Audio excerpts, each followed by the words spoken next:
All right, now I am absolutely thrilled to get our panel started today. Again, thank you all so much for being here. First and foremost, our moderator is Ivonne Roman. Ivonne is a personal hero of mine and co-founder of 30 by 30. I know she's no stranger to many of you on this call. She was formerly with the Newark Police Department, where she rose through the ranks all the way to chief. She's also an OSF fellow and TEDx fellow. And if you haven't checked out Yvonne's TED Talk on the importance of police women, it has over 2 million views, and I highly encourage you to check it out. Next up, we have Chief Carmen Best. She served for over 26 years in the Seattle Police Department, where she too rose to the rank as chief, and she's currently serving as the Director for Global Security Risk Operations at Microsoft.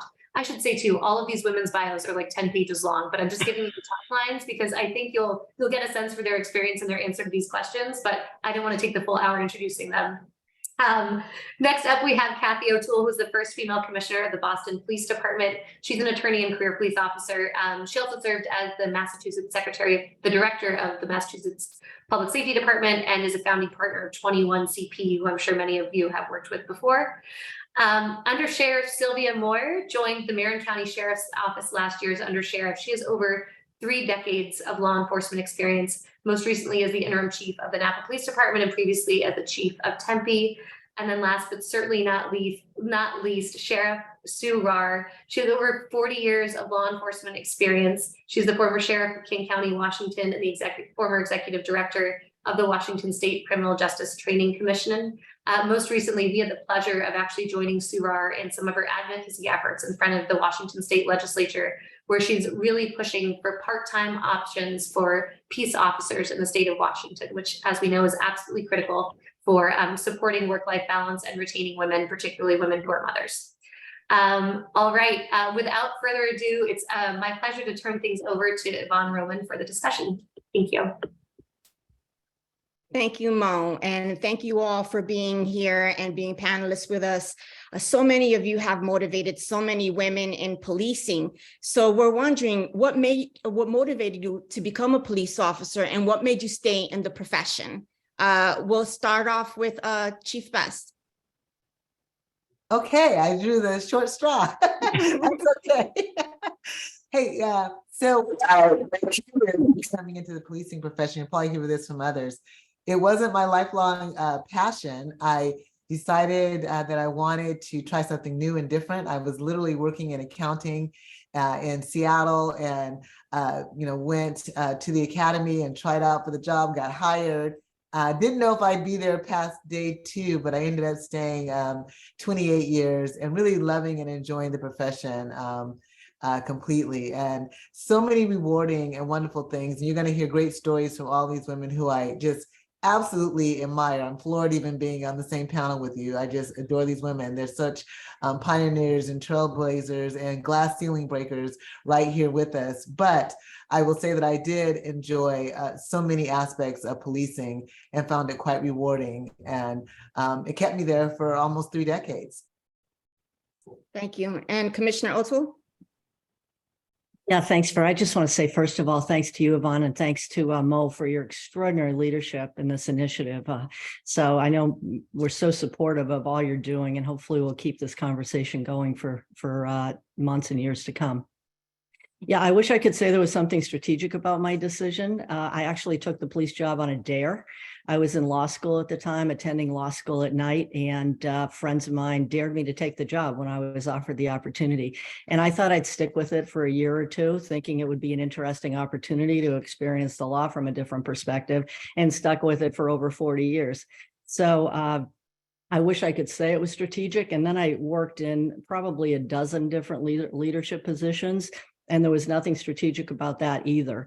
I think I attribute any of the opportunities I had or any successes I had to extraordinary mentors. And when I started in the job, my only mentors were men because there were so few women in the business. Extraordinary mentors and hard work, family support as well. So I started thinking it was all about fighting crime. I think we do a horrible job of telling our own story in policing, and found out that it was an incredible opportunity to provide service to those that lived and worked in Boston. And you know, it was exhilarating to make those felony arrests and to get involved in the car chases and all of that. But there's nothing more rewarding, I'm sure everybody would agree with me here, than saving a life or delivering a baby. And so within months, I realized I found my true vocation. Thank you. So moving along in alphabetical order, we'll go with Under Sheriff Moore.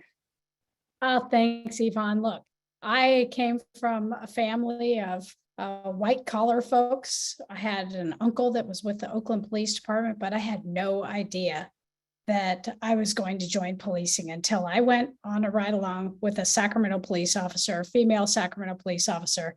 I ended up getting in a lot of trouble because my natural response in fight or flight was I saw an officer assaulted, and then I got into a foot pursuit as a ride along. Not a good career move, but yeah, it's a long story, but we got the bad guy.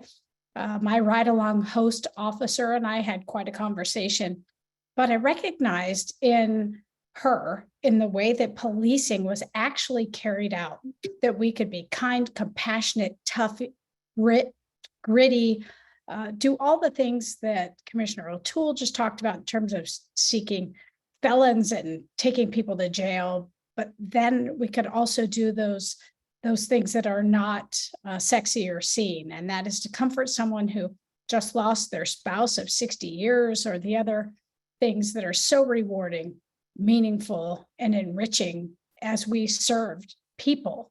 So I was quickly hooked. What kept me in the profession? A number of things. One was that I recognized that I brought a different perspective and different approach to the tables in which I was afforded a seat. I also recognized that it was meaningful and enriching work where I felt I could make a difference. And as I advanced from an operational level to strategy and policy, it became a broader, more meaningful experience. And then it just, we talk about it. The four of us on this webinar talk about it. And we talk about how it is something that is, it's addicting in a way to contribute and have a meaningful experience. So I stayed in for a number of reasons. And most of it was that I wanted to be that person that could advance strategy and policy and really save a seat for a sister and advance policing in perhaps a richer way. So we'll expand on that as we go forward. And I'm guessing, Dr. Roman, that now we get to conclude this question with Sue Rahr. That's right. Perfect. Well, I'm like Kathy, there was no strategy involved for me. I didn't always want to be a cop from the time I was a baby. I went into the profession for the money. I wanted to go to law school, and I just put myself through college and had no money left. And King County had begun recruiting for their first wave of female hiring. When I saw that I could make $30,000 a year, I thought I had won the lottery. And so my plan was to, do this police thing for a couple of years, put some money in the bank. And once I started doing it, I became an addict very quickly. And I wish I could say I became an addict because I enjoyed serving people and helping people. And I did enjoy that. But if I'm being honest with myself, the thing I enjoyed the most was the autonomy. And I liked the fact that the dispatcher would say, go to this place, there's a problem, and figure out how to fix it. That's what was so addicting to me, is that I got to decide, how am I going to handle this problem? And anybody who's been involved in police work knows the personal rewards you feel when you actually accomplish something like that. As time went on and I had to decide whether I was going to stay or go or promote or not, I never had the career goal of promoting because it was just so damn fun working the street. And if I didn't have kids, I'd still be a patrol sergeant working night shift, because that's where the fun was. But when I started promoting, I did it once again for very selfish reasons. I wanted a decent schedule so I could see my kids once in a while. Once I started promoting, to be honest, the thing that motivated me to promote again is the person above me often pissed me off. And I kept thinking, if I could get in that position, I can fix all these things that usually it was a he isn't doing. And so no altruistic motives here. But gosh, it was just such a satisfying career and a lot of fun. And I wouldn't trade it for the world. So I have to agree with you. That's what I enjoyed the most too. There was no monotony. No day was the same. So with our next question, what gender-based challenges did you encounter and how did you navigate those challenges to ascend the career ladder? So we can round robin it. Who wants to go first? Well, I'll go first since I went last before. You know, the most immediate practical thing is how do you pee with a gun belt on? I figured once I could overcome that hurdle, I could pretty much handle anything. And I think just approaching all of those challenges pragmatically worked for me. I at the time felt like people were making assumptions about me because I was female and that maybe I wasn't going to be able to be as tough or handle the things that the men could. But I finally came to realize that the biggest barrier for me was self-imposed. And so once I learned to grow my confidence, I just pretty much ignored the sideways glances or the doubting looks. And once I got it inside myself, it really didn't matter what those other barriers were. I'd be happy to jump in here. I think that as I recall my early career, and I agree with Sue, my favorite days were working out in the field on the front lines. And if I could go back to the Alpha 19 car tonight, I'd do it in the heartbeat in downtown Boston, right? But I would say that none of us established our credibility sitting in the chief's seat. You really need in policing to establish your credibility out there on the front lines when you're working side by side, and often your lives depend on each other.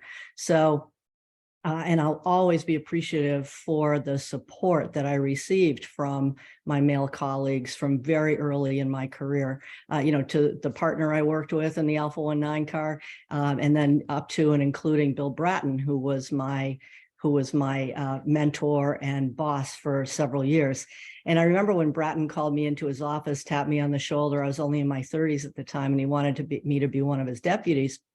And I said, wow, I'm like incredibly honored. What role would you like me to play? And he said, well, actually, I'd like you to be chief of administration. And to this day, I can't believe I had the nerve to say it to Bill Bratton, for whom I had such huge respect. But I said, are you kidding me? Is that the girl's job?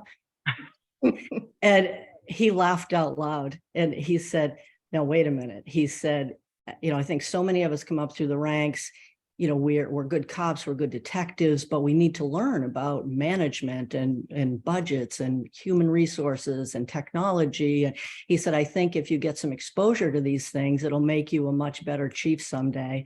I said, okay, but can we make a deal? I said, when the patrol chief retires in a year or two, if I do a good job. And he said, absolutely. He said, I'll give you the chief of operations, chief of patrol, if you pull this off. I said, it's a deal. And he lived up to that. And I did. He was absolutely right. I learned so much in those different roles. And it better prepared me to be an operations chief at the time. But I absolutely believe that whether male or female, it's really important to have incredible mentors and role models. And I think that's of all the roles I've played, I can't think of anything I enjoy more than talking to young people, talking about people who are rising through the ranks. I certainly don't claim to have all the answers, but if I can share some of the experiences I've had, if I can provide support to those people, there's nothing more important, I think, that any of us can do. Well, I'm going to jump in and piggyback off of that because Kathleen was my boss for 3.5 years. So everything she's saying, I can attest to that she has done the same things for me. I never would have been chief of police without her incredible guidance and mentorship. And I'm going to shamelessly plug my own book, Black and Blue Leadership Lessons on Breaking Barriers and Racial Reconciliation, but only because in it, I talk very specifically about the support that I received from Chief Kathleen O'Toole and how important it is that as you're learning these different roles and these different positions, that women lift each other up, as well as men, but that we lift each other up, give people opportunity, help guide them and direct them, allow them to make some mistakes so that they can learn from those mistakes, but also, stay with them along the way. And that helped me tremendously. And I felt a great deal of responsibility to pay that forward to the other women in the organization. And even in my role at Microsoft, quite frankly, it's really incredibly important that we're garnering women in these traditionally, male positions and giving them opportunity. And I've been helped by people on this very call, but as well as, males in my life too. So it's really, I'm just piggybacking off of what you said, Kathleen, that, having great mentors and sponsors and supporting people, it really does make a huge difference. And that's why this initiative that everyone is working on, 30 by 30, is so incredibly important, right? It gives us that opportunity to push to let other people achieve. Great points. I'll jump in at this point. I have two main things to highlight for the folks on this webinar. One is that, like Kathleen, I wanted jobs that were not the traditional, the community facing, what would be known as a female job. What I mean by that is when I was at the top of a promotion list and the chief said, so here's the 9 places you could go. Where do you want to go? I said, graveyard patrol. And he said, Sylvia, what are you doing? You could go to planning and fiscal. You could go to community engagement. I said, I want to go to the spot where I earn a different kind of cred. I wanted to really be that kind of leader that didn't go into a traditionally, I don't want to say soft or female, but I think participants on this call will excuse me for saying it. I wanted to go to what was seemingly the worst shift, the worst job, so that I could earn some cred. That gave me a confidence and a competence and a reputation for being on the front lines, for doing the tough work. That was a gender push. The chief really pushed back on me with that, but I took that graveyard patrol job and it gave me a real understanding of what our folks were facing. It also gave me some real interesting cred across the organization. The second piece was that I really committed to lifting other women up, to inviting diverse inputs to the table, to bringing in a variety of folks, our professional staff and sworn staff, to be part of tackling problems in a way that other folks didn't think was normal. And I did that because I think my approach, and being a woman naturally guided me in this way, was to invite a variety of perspectives, to enrich the way that we solve problems, engaged in dilemmas, develop strategy, policy, tactics. And it really changed the way that I felt about my leadership responsibility and how others viewed me. Both of those things were real gender, I think, narratives that I rose up against and approached them with humility and a wider perspective. So I think those are two things that I'd add to this conversation for folks to consider and perhaps marinate on. Thank you. So what I found most surprising when I entered police leadership was that I was often asked, who's taking care of your kids? A really gendered question, right? And it was asked repeatedly by the media, by leaders in the community. So I found that often female executives are asked about work-life balance, a question that their male counterparts don't get. So what's your take on this line of questioning and how do you handle it?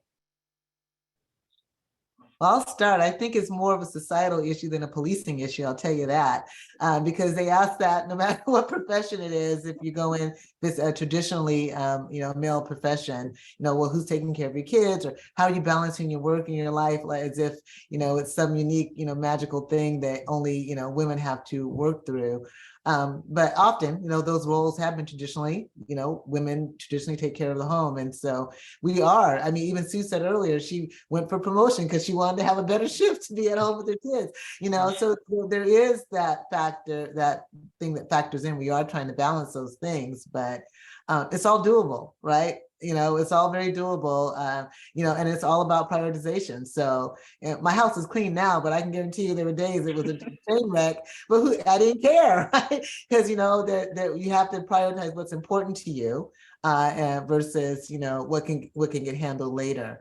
And certainly I think women are absolutely, great at doing this. No offense to our male counterparts, but I absolutely think women are very good at multitasking and prioritizing and figuring these things out in the world, which also makes us, great leaders and managers for that great reason. So I felt like, yes, it is asked much more of women than it is of men. However, it's a great opportunity to say, yeah, because I'm organized. I know how to prioritize. I know how to manage things. I know how to keep it all going. So, when you get as good as me, good luck. That's the answer there. So I don't feel any necessary offense at it. For me, I have to say, I used to be pretty intimidated by that, thinking, because I was raised in the generation, bring home the bacon, fry it up in the pan, never let him forget he's a man. but I have to confess, I bought into that BS way too long, and I tried to do 100% of both. And so I guess I would caution women who are going into policing or are in policing, don't try to do more than 100%. You can't do it. And you just have to accept the fact that sometimes it's 50-50, sometimes it's 60-40, and don't be afraid to just be bold about it and say, right now, this is how much I can give. And, truth be told, men are juggling in probably a different way, but we don't have to apologize, I don't think, for the fact that we are giving ourselves to more than just our profession. I love it when I get to ask that question because I'm always painfully honest about it. People say, how did you balance work life? And I usually say I didn't, I mean, and my daughter will attest to that, all the nights that I forgot to pick her up at school, I'd get calls from the school saying, your daughter's still here, either because I forgot or because I was responding to some type of emergency situation. So, but I have to say, seriously, I was very fortunate to be married to somebody in the same profession. My husband was a career detective in the Boston Police Department and was incredibly supportive of me throughout my career. So I think when you do have family support from friends and family, it certainly helps to ease the burden. But you're absolutely right. And I think Carmen was right in saying this isn't unique to policing. I think it's unique across the board to women pursuing professional careers. I really hope that here in this country, we could look elsewhere to some examples. I worked in Ireland for 6 years. And in Europe, they were so much more advanced in terms of family leave. And they even had job sharing programs. So if men or women, parents wanted to share jobs and work 20 hours a week as opposed to 40 hours a week, they could do that while raising families. So I hope that we can promote some more progressive policies here for families that will benefit parents across the board. For sure. Great points. I'll just bookend this with most women that I work beside say, when I felt like a really good mom, I felt like a crappy cop. When I felt like a great cop, I felt like a crappy mom. And I just urge folks to embrace the fact that there really isn't much balance. Work-life balance is bull. That's when we embrace that, then we disappoint ourselves less.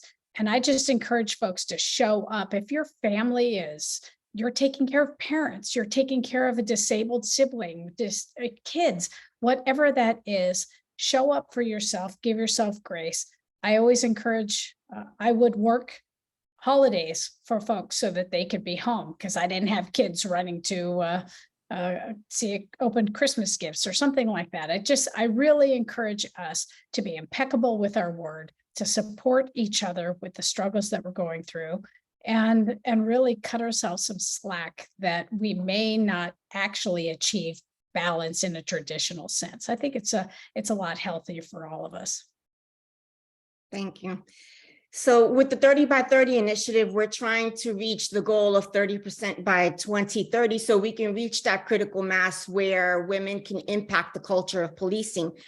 In your opinions, what do you think are the biggest challenges to an agency reaching that 30% representation? And what are the most important strategies for meeting that goal? Maybe I'll jump in here.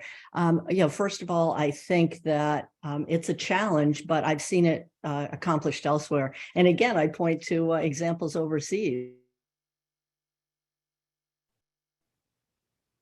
I think we talk about our workforce and policing, we should talk about not just our sworn employees, but our non-sworn employees as well. Similarly, overseas, 40 to 50% of people in police organizations are non-sworn, and they're considered equal contributors to the police service. So I think we need to diversify more. I think that we do a horrible job, as I said earlier, of telling our own story. And I think if we more effectively communicated what we actually do, we would attract a broader candidate pool.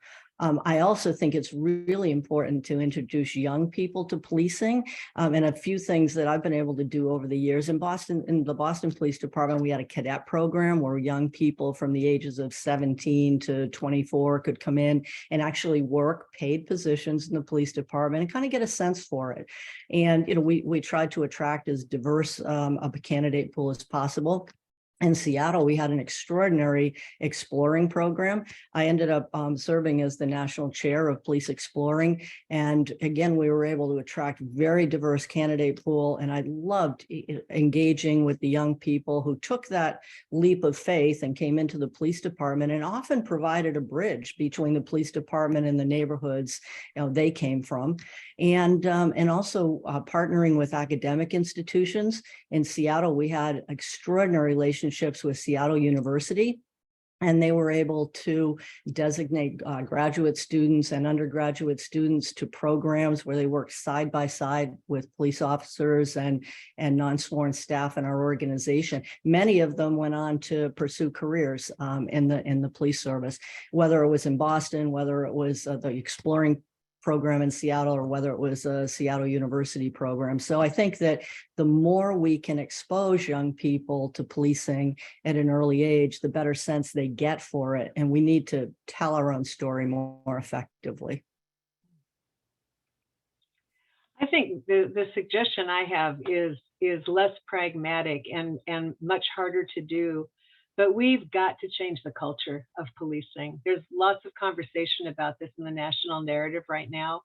But one of the things that I am dedicating myself to for the next several years is getting away from this false myth that we're engaged in a battle between good and evil, and we have to fight and we have to conquer, because that is not how most women are socialized to go in and battle. Most women are socialized to problem solve and figure out a way to resolve conflict. And when you think about the kind of service-oriented personality or perspective we're looking for, if we project policing as this mighty battle, we're going to miss people that are not drawn to that. We talked maybe a decade ago about our recruiting materials, and let's stop promoting so much the sense of adventure and talk more about the sense of service. But what most police leaders are reluctant to do is call out the BS myth that this is a battle between good and evil. It is not a battle. This is a service, and we're there to serve people. And I think the more we promote that, I think we're going to attract a broader range of people, especially women. Well, nothing to add, because I agree with both of those points wholeheartedly. So now what can I say? It is a service. We need to promote the service. We do need to change and make sure our recruiting advertisements and tools reflect women in them, and that we can tell our own story better than anybody, right? So having those conversations at the library, or where you're getting your nails done or whatever with other women about your job and what you did and what it was like, is a much better recruiting tool than anything else, being able to tell that story. And I will just add this, that we need to really rise up against this idea that to engage in the 30 by 30 initiative somehow disadvantages the amazing men that serve in this profession, does not disadvantage men to include women, to consider that focused recruiting and all the other things that come with the 30 by 30 initiative. This idea that disadvantages some is really a myth. So I would say for anybody that is considering this and championing this cause for their organization, meet with your men, meet with your women, meet with your professional staff and your sworn, and have the conversation to influence culture, and the climate of an organization advantages all of us and the profession of policing. And to insert humanity into the conversation will permeate the organization and break down some of those, I think, myths around the 30 by 30 initiative. That's an excellent point. We have had feedback about men feeling that there may be some zero-sum game here, where if there's gains made on the women and there'll be losses on the male end. So excellent point. Thank you. So our next question is about providing leadership to women who may be interested in entering a career in policing with a goal of having a leadership role. What advice would you have to offer a young woman that's interested in entering the force and taking on a leadership position? I'll start because I'll start. But I think the first thing I would say, one thing is you just have to believe in yourself, know that you can. Many women have come before you, know that you can do it, because we can't, no one can make you achieve if you don't believe in yourself. So believe in yourself, first of all. I know that sounds very cliche, but it's absolutely critical that you do. And then make sure that you just, 2 words, keep going, because there will be challenges. I don't care who you are, how smart you are, how physically fit you are, there will be something that comes along that challenges you. Don't let that, push you off your track. Have resilience, keep going, and follow through. And to quote Russell Wilson, who no longer is with Seattle, but preparation is separation. Be prepared. Make sure that you have whatever it takes, whatever the goal is you're looking for. If you need a master's degree to be a chief, go get your master's degree, right? If you need certain types of training to go into certain positions, go get the training, FBI National Academy or NEI or whatever it is. But do the things that make yourself as prepared and competitive as possible when you're trying to look for these positions. That's what I would suggest. And of course, we already talked about having mentors and sponsors and allies, but having great mentors and sponsors and allies is also, in my view, very critical. So I'll hand the mic over to someone else here. I'm going to jump in. I have a group of female leaders I've put together in the Seattle area, women who are in the criminal justice field, and I made this top 10 list for them. I love top 10 lists, probably because I used to love Dave Letterman, the other one. They all look alike. So my top 10 things, number 1, don't wait for an invitation. It is never going to come. You invite yourself. If you can't see a clear path, make your own. Or the corollary to that is don't wait for opportunity to knock at the door, kick it in. Decisiveness diminishes fear. Once you make up your mind, it's much easier to overcome the fear, but also don't be afraid to change your mind if you get better information. Courage is a muscle. You have to exercise it. And each time you overcome fear, you gain the strength for the next round. Very important, and sometimes we forget on the climb, be humble and accept failure as a lesson, not a shortcoming. Next, if you're not failing, you're not pushing high enough. And then be generous and trusting until you can't. But start with trust. And beware of the fundamental attribution error. That is where you assume somebody's motives when something bad happens. Make sure that you really have your facts straight, because I know during my career, many times I thought somebody was trying to torpedo me and they weren't. It wasn't about me at all.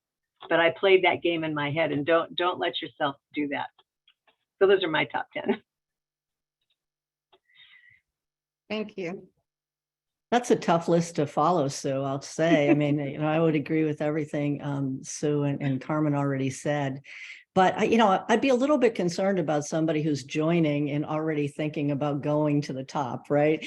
I know that some people join police and say, oh, I just can't wait to be a detective. I can't wait to have a specialized assignment.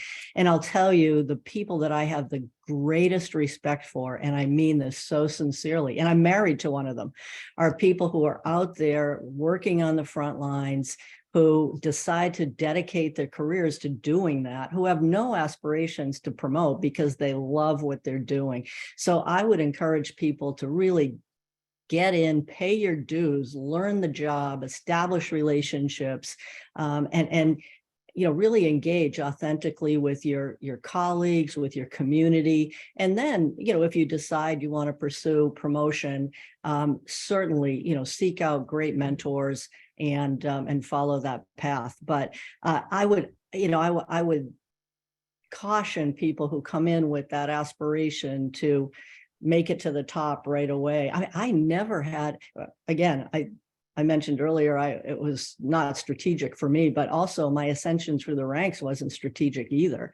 I was just encouraged by some mentors to take tests and take exams and compete. But really, again, favorite part of the job was being out there on the front lines. So would really emphasize to candidates that, be careful what you ask for sometimes, because that job's the most fun and the most rewarding.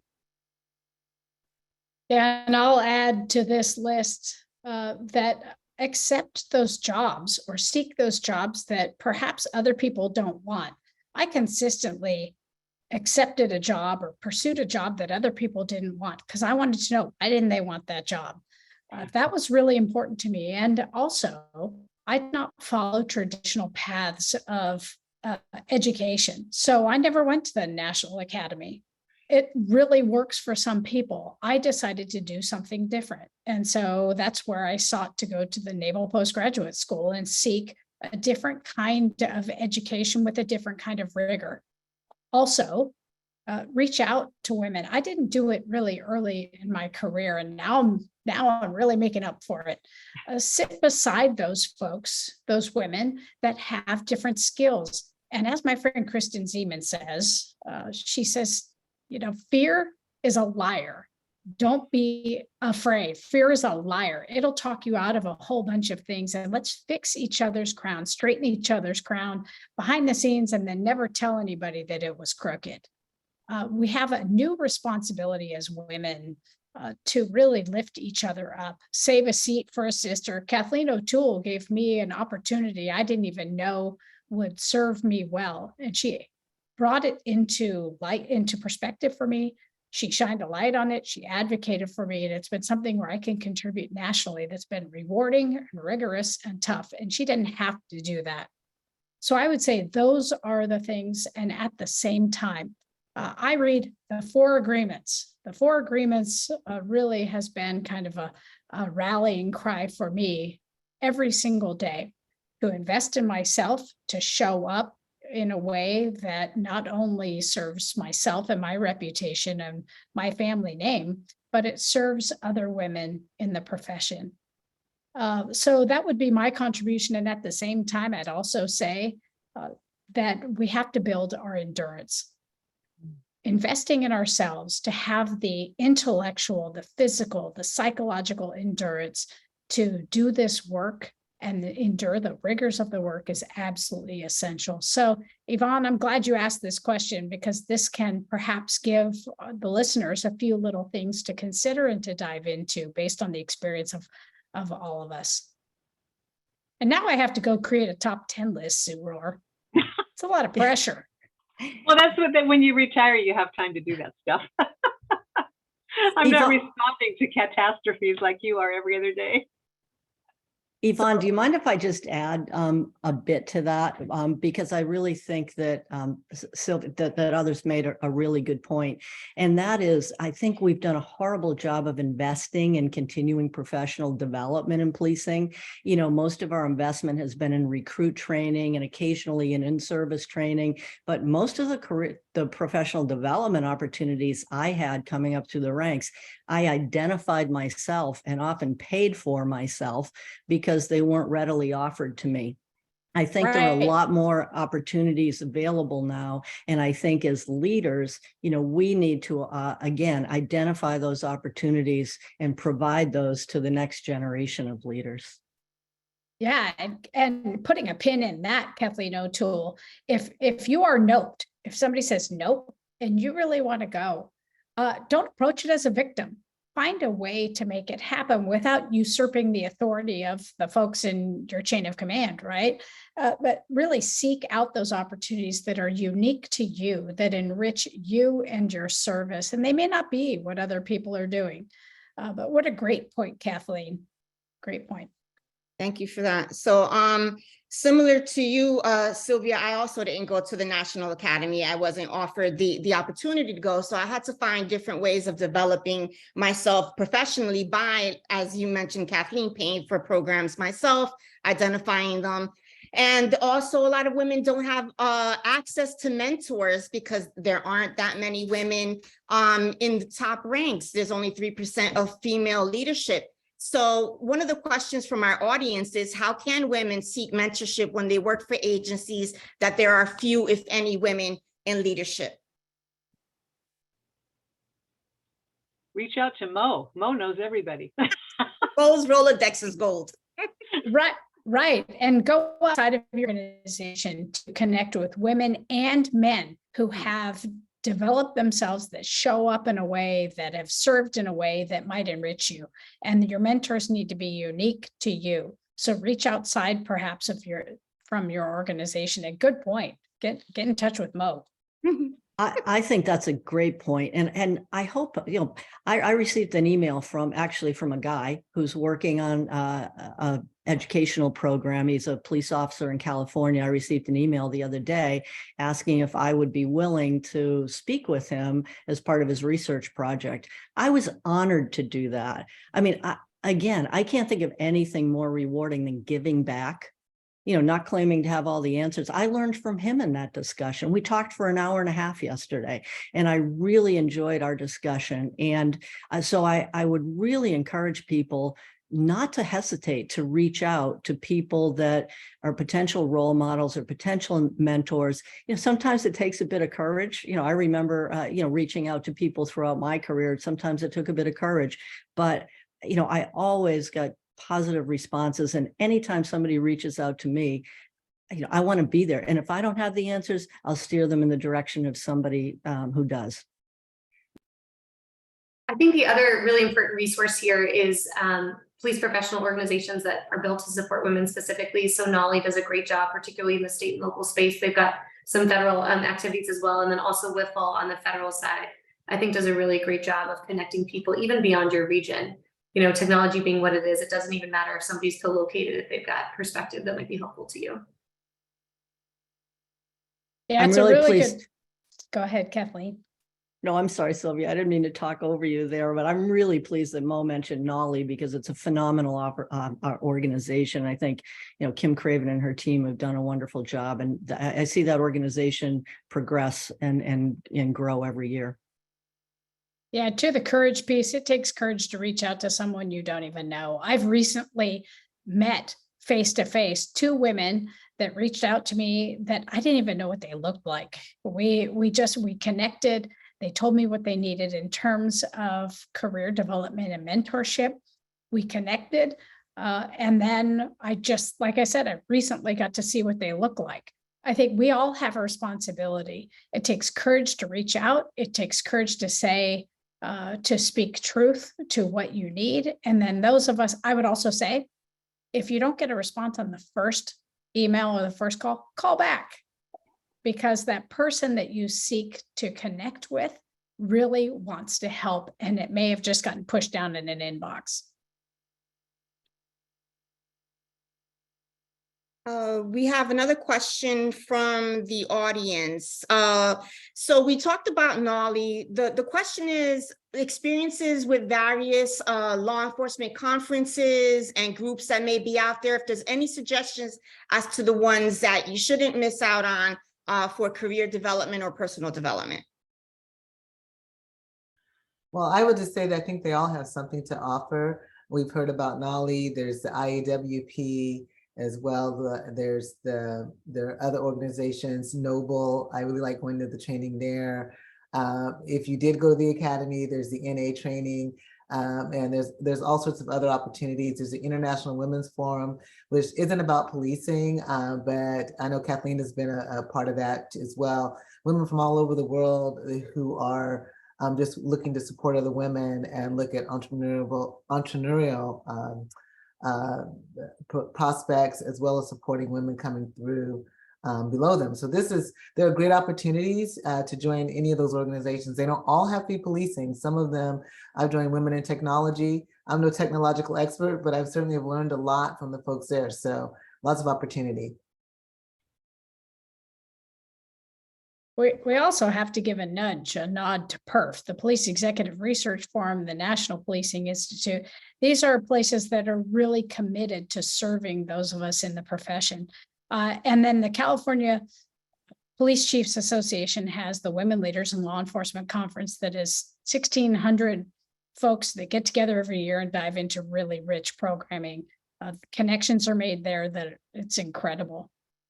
The biggest point there is to go out into the environment to connect with people that either are in the profession, outside of the profession, but really want to guide you to a place where you can find a course, a conference, leadership group that can enrich you. And it may be something you've never even heard of before. And I should hop in and say too, so many of these organizations that we've mentioned, from NOLI to IAWP to Noble to PERF to NPI, they're all partners on 30 by 30, right? They've all sort of put their money where their mouth is on this issue and are willing to advocate for the advancement of women. So there's a lot of opportunity there. Okay, so and one more question from the audience. We know that when women first started entering policing, there was often this idea of tokenism where there was just only one, and there was this negative type of competition. I don't know if that is the experience now with more women entering the policing, but what do you say to that issue coming up where you have to overcome the idea where there's only one mentality?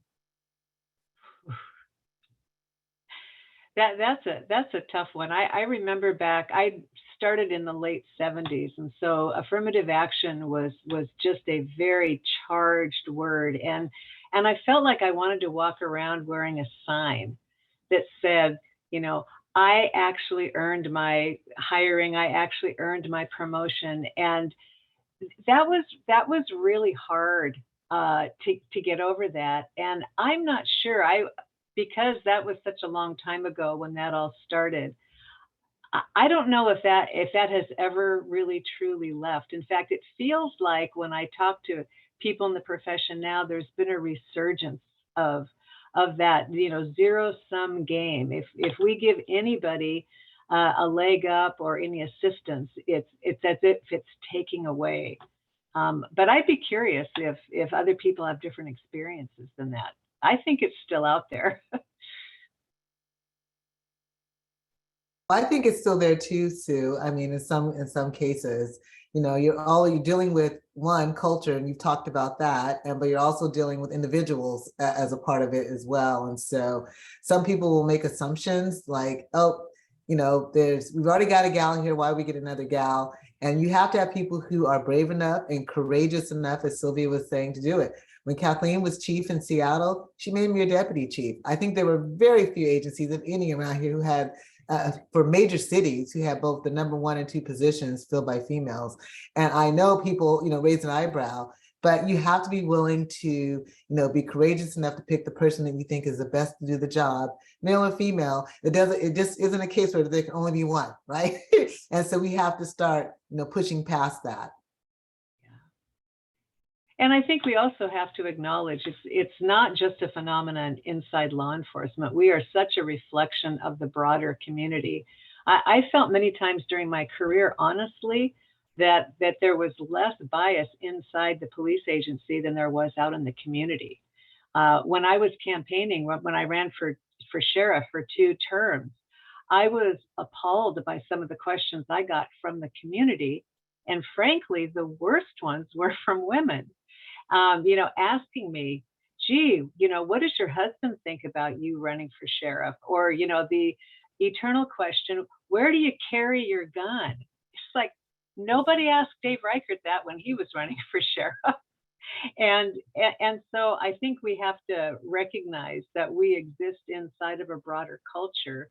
And I'm pretty proud of law enforcement. I think we're a little bit ahead of the broad culture, but we got to keep pushing.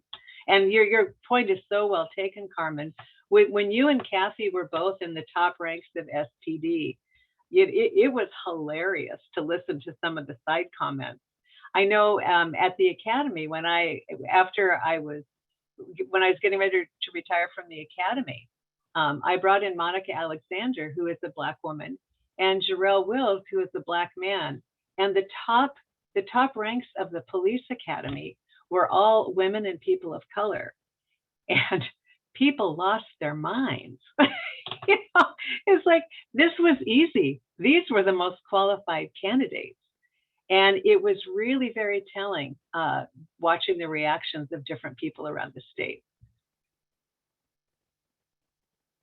If I could, I'd love to pitch a somewhat related question. So, as 30 by 30 is implemented in agencies, we hear anecdotally how it goes, and we also have these 6-month reports coming in. And by and large, it seems to be very well received. So there is that. Sometimes there's a little bit of pushback, like Ivonne alluded to, like it's a zero-sum game, and all of a sudden, it's not going to be as good for men. And that's of course not at all the case. But we have found that in agencies where it's a little bit more difficult to implement and a little bit more difficult to get buy-in, especially from rank and file, that those agencies tend to be led by women, and that it's much more difficult to advocate for women as a woman in leadership, because maybe it's seen as self-interested, or it becomes a little bit more complicated when there's women at the top advocating for women at her agency. And I'm wondering if you've run into any of that, and if you have any guidance for a woman who's advocating for gender equity as a woman in leadership. Mo, that is such a good question, because it reminds me of a situation I had where we had a SWAT team commander who engaged in some really inappropriate comments to our entire special operations section. And one of them was very much directed at me. And I was in a situation where he had to be disciplined. What he said and did was very inappropriate. But I also worried about, are people going to think I'm being too sensitive because I'm a female? And am I going to focus on the fact that he referred to me using the C word? And I finally came to the point where I said, I got to take gender out of it. What he did was absolutely inappropriate. And if people want to say, oh, she's just being too sensitive because she's a female, too bad. And you know what? It came out okay. But it is hard. It's a reality. But if you're going to be a leader, you have to be willing to take the slings and arrows and just stay focused on this is the right thing to do, and try to let the other stuff roll off. Yeah, I would agree. And I also say, as African American, that also happens. That it's like, oh, they just did it because they're the same race, and Right. often it has nothing to do with that. It's like, no, this person is the right person for the position and the job. So you're gonna, run across that. But I wholly agree that that's their issue, not yours. Right. You have to do what you know is the right thing, and people will prove themselves one way or the other after they're in that spot, right? And that they were competent and qualified, but that. You can't change the individuals, really. You just have to move forward with what you know is the right thing to do.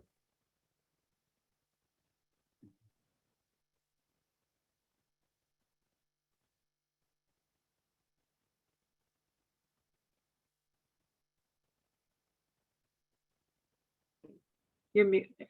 We You're have muted. an additional question, and it's asking if you believe that agencies are making headway in racial understanding and racial relations, is our last question.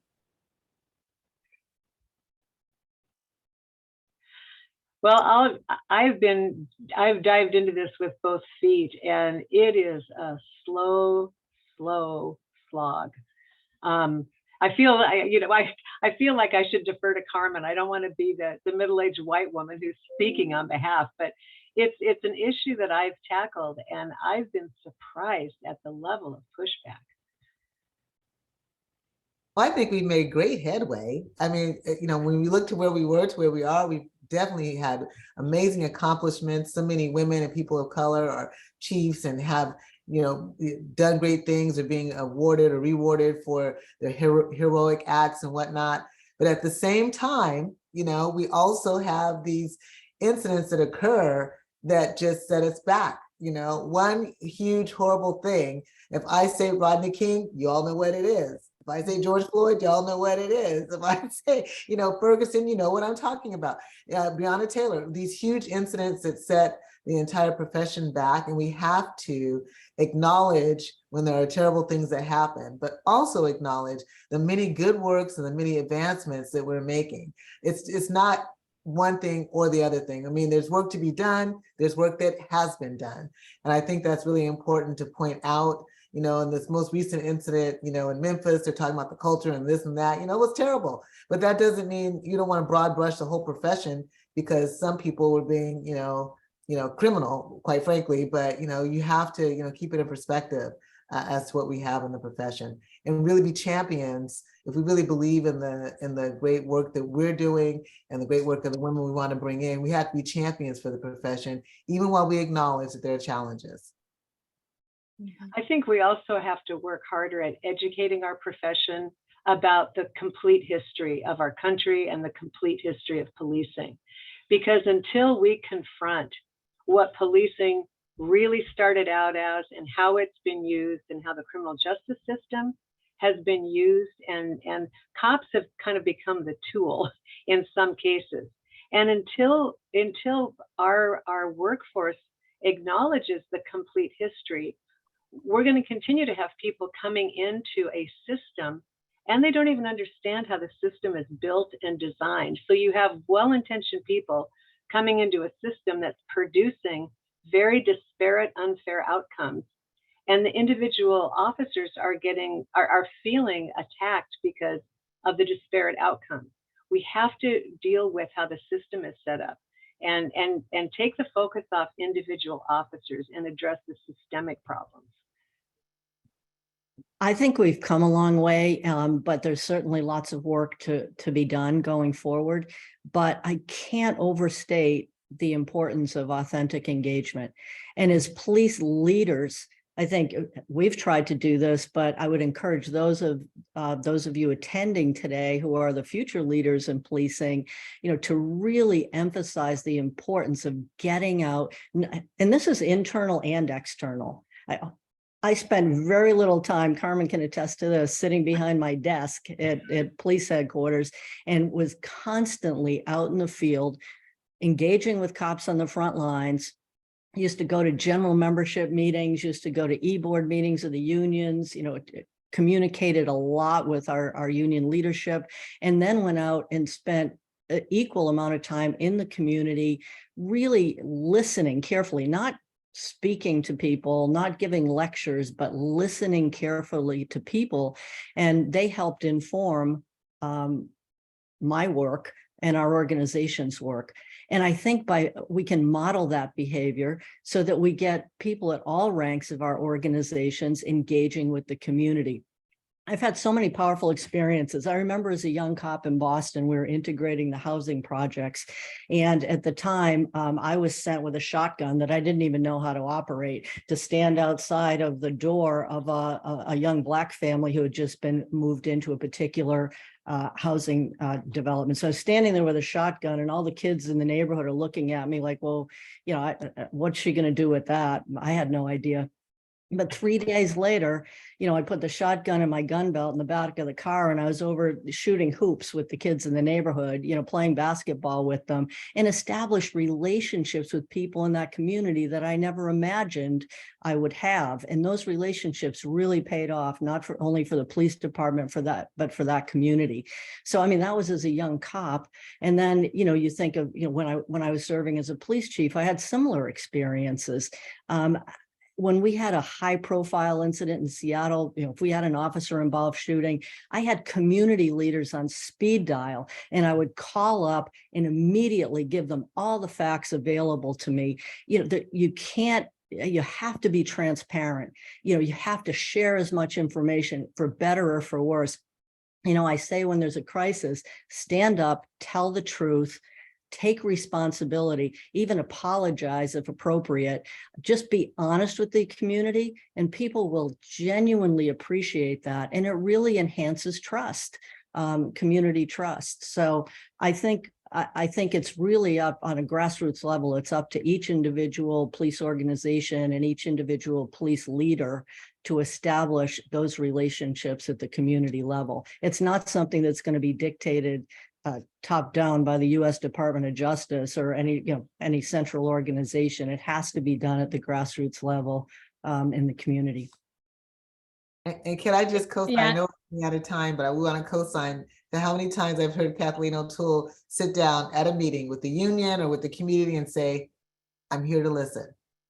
She just started out that way, right? And that is a great way to get things going. Believe me, I coined that phrase, I stole it from you, Kathy, and use it all the time, but it works. Yeah. That's awesome. I would just say, in response to this question, are we advancing? Yes. In being trusted, trusting, trustworthy, we're building those relationships. Policing broadly is stepping in toward the community. We are addressing race and equity, implicit bias. And then we are also talking with communities about bias by proxy that thrusts our dispatchers that receive calls from the community into this really difficult space of bias by proxy. We have to continue to do the work, and we are continuing to do it. And there are examples across this nation of individuals and organizations that are doing it right. We need to find them. We need to lift them up. We need to replicate what they're doing. And a great person said, in policing, there's no such thing as plagiarism. Find somebody who's doing something really well, find their logo, replace it with yours, massage it so that it's unique for your organization, and use it and continue to use it. So I think we are making a lot of advancements, and it's one step at a time, and we will never give up inserting humanity and doing right by communities. Thank you so much. And now, as we're getting ready to close out our session, I was wondering if there were any closing comments that you wanted to add for our audience before we sign off and hand it over to Mo to close us out. Anything we haven't discussed? I don't think there's enough time if you get us started. I'm so happy to hear there were so many people attending this webinar. That gives me hope for the future. And I hope that everybody on the call will take advantage of their connection to 30 by 30 to keep the conversation going. Thank you.